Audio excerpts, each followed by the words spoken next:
दोस्तों, हमने सबसे क्रूर तानाशाह के नाम से मशहूर एडोल्फ हिटलर के बारे में कई बातें सुनी हैं। कैसे उसने जर्मनी पर राज किया, किस तरह से उसे लगता था कि आर्य जाति सभी जातियों से श्रेष्ठ है और जर्मन आर्य हैं, इसलिए उन्हें विश्व का नेतृत्व करना चाहिए। वो जर्मन नस्ल को दूसरी सभी नस्लों से बेहतर मानता था। कैसे उसने यहूदियों को गंदा खून कहकर नरसंहार का सिलसिला शुरू करके अपने देश से बाहर निकाल फेंका था। और इसी सब के बीच एक शख्स ऐसा भी था जो न केवल एक सुपरस्टार एथलीट बनकर उभरा, बल्कि उसने जनता में बैठे हिटलर को उसकी औकात बता दी थी और जिससे नजरें चुराकर हिटलर स्टेडियम से चला गया था। आखिर क्या थी वो कहानी, जानने के लिए बने रहिए वीडियो के लास्ट तक। रेस अंग्रेजी का एक शब्द है जिसके दो मतलब हैं, पहला दौड़ और दूसरा है नस्ल। यूं तो हिटलर सेकेंड वर्ल्ड वॉर भी हार गया था, लेकिन कहते हैं कि 1936 ओलंपिक गेम्स की ये हार उसके जीवन की सबसे बड़ी हार थी, जब उसके सामने से एक बटईधार का बेटा आर्यन सुपरमेसी की धज्जियां उड़ाकर 4 गोल्ड मेडल जीत ले गया। तो ये कहानी है साल 1936 के ओलंपिक खेल की, जो इतिहास में पहली बार टीवी पर प्रसारित होने जा रहे थे। हिटलर इस मौके का फायदा उठाते हुए ज्यादा से ज्यादा मेडल जीतकर दुनिया में उसकी आर्यन सुपरमेसी को साबित करना चाहता था। लेकिन हिटलर के रास्ते में सबसे बड़ा कांटा था अमेरिकन एथलीट। अमेरिकन टीम में कई काले एथलीट भी शामिल थे। अमेरिका में उस वक्त भी काले गोरे का भेद बहुत चरम पर था, लेकिन ओलंपिक मेडल्स के लिए वो काले लोगों पर काफी निर्भर हुआ करता था। हालांकि हिटलर को यह बात बिल्कुल पसंद नहीं थी। हिटलर मानता था कि ब्लैक के इंसानों की सबसे असभ्य नस्ल है जिन पर विश्वास नहीं किया जा सकता। उस वक्त कई लोगों का मानना था कि ब्लैक समाज के लोग समाज का हिस्सा बन ही नहीं सकते, क्योंकि लोगों की हत्या करना, लूटपाट और नशा करना इनकी जीवन शैली है। यही सोच अमेरिका की भी थी, लेकिन उन्हें ओलंपिक में मेडल्स चाहिए थे और उसके लिए वो ब्लैक एथलीट्स पर निर्भर थे। 1936 में अमेरिका ने जेसी ओवेंस को बर्लिन में आयोजित ओलंपिक्स में भेजा, जो कि एक बेहद गरीब परिवार से थे और उनके पूर्वजों को गुलाम बनाकर जबरदस्ती अमेरिका लाया गया था। अब अमेरिका में गुलामी तो खत्म हो चुकी थी, लेकिन अभी भी ब्लैक लोगों को समाज में वो इज्जत नहीं मिली थी जो उन्हें मिलनी चाहिए थी। जर्मनी के शहर बर्लिन में आकर जेसी ओवेंस ने देखा कि किस तरह हिटलर आर्यन नस्ल के लोगों के अलावा हर नस्ल को छोटा मानता है और अफ्रीकन अमेरिकन लोगों को नीच समझता है। वो ये सब देखकर बड़े दुख में थे। उनमें एक आग थी कि वो खुद को दुनिया के सामने साबित कर इस भेदभाव को खत्म करेगा। और फिर वो दिन आया, 3 अगस्त 1936, जब जेसी को अपनी पहली 100 मीटर की ओलंपिक रेस में दौड़ना था और हिटलर खुद ऑडियंस में मौजूद था। जेसी ओवेंस दौड़ा और ऐसा दौड़ा कि उसने सबको पीछे छोड़ दिया और केवल 10.3 सेकंड्स में रेस खत्म करके हिटलर की आर्यन थ्योरी को एक जोरदार झटका दे दिया।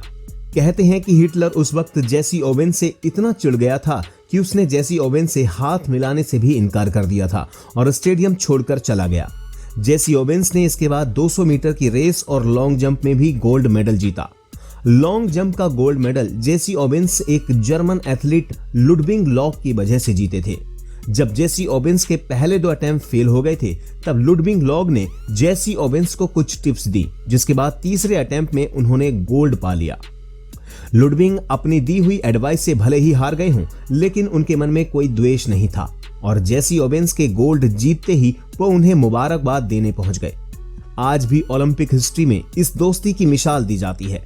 जेसी अब तक 3 गोल्ड मेडल जीत चुके थे और अब बारी थी रिले रेस की, और अमेरिका की रिले रेस की टीम में एक अमेरिकी खिलाड़ी कम था। उस वक्त जेसी ओवेंस को फिर एक बार बुलाया गया और इस बार जेसी ओवेंस और उनकी टीम ने वर्ल्ड रिकॉर्ड तोड़ दिया, जो हिटलर का सर शर्म से झुकाने के लिए काफी था। मात्र 45 मिनट में जेसी ओवेंस बर्लिन ओलंपिक्स में 4 गोल्ड मेडल जीतकर सुपरस्टार बन गए, जिनका वर्ल्ड रिकॉर्ड अगले 25 सालों तक कोई नहीं तोड़ पाया।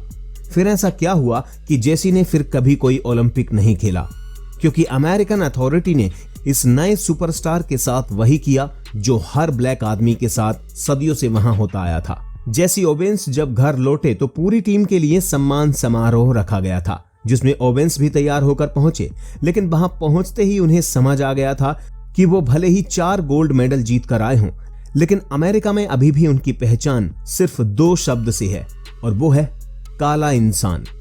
जेसी को अपने ही सम्मान समारोह में सामान ढोने वाली लिफ्ट से जाना पड़ा। जेसी एक ओलंपिक में 4 गोल्ड मेडल जीतकर लेकर आए थे। तब हिटलर तो छोड़िए, उस वक्त अमेरिका के राष्ट्रपति ने भी ओवेन्स से हाथ मिलाने से मना कर दिया। इसके बाद अमेरिका की ट्रैक एंड फील्ड टीम को स्वीडन टूर पर जाना था। ओवेन्स इस टूर पर नहीं गए। इसकी जगह उन्होंने अपनी कामयाबी भुलाकर पैसे कमाने की कोशिश की। अमेरिकी ओलंपिक कमेटी इस बात पर भड़क गई और उनका स्टेटस उनसे छीन लिया गया। साथ ही ओवेन्स पर प्रतिबंध भी लगा दिए गए। खेलना बंद होते ही ओवेन्स की प्रायोजकों से होने वाली कमाई भी रुक गई। ओवेन्स ने बाद में अपनी ड्राई क्लीनिंग का बिजनेस शुरू किया, लेकिन वो भी फेल रहा। कुछ दिनों तक पेट्रोल पंप पर नौकरी भी की, लेकिन ये नौकरी भी बहुत दिनों तक नहीं चली। इसके बाद उन्होंने तमाम तरीकों से अपना पेट पालने की कोशिश जारी रखी। इन्हीं कोशिशों के तहत ओवेन्स पैसों के लिए घोड़ों और कुत्तों के साथ रेस लगाने लगे। लोगों ने इस बात के लिए उनकी खूब आलोचना की और कहा कि वो ओलंपिक मेडल्स की इंपोर्टेंस को कम कर रहे हैं। तब जेसी ओवेन्स ने कहा कि भले ही उनके पास 4 गोल्ड मेडल्स हों, लेकिन वो इन गोल्ड मेडल्स को खा तो नहीं सकते हैं।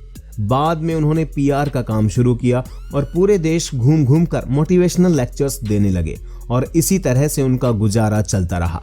साल 1976 में जाकर अमेरिकी राष्ट्रपति जेराल्ड फोर्ड ने ओवेन्स को प्रेसिडेंशियल मेडल ऑफ फ्रीडम दिया। इस अवार्ड के 4 साल बाद 31 मार्च 1980 में फेफड़ों के कैंसर की वजह से ओवेन्स की मौत हो गई।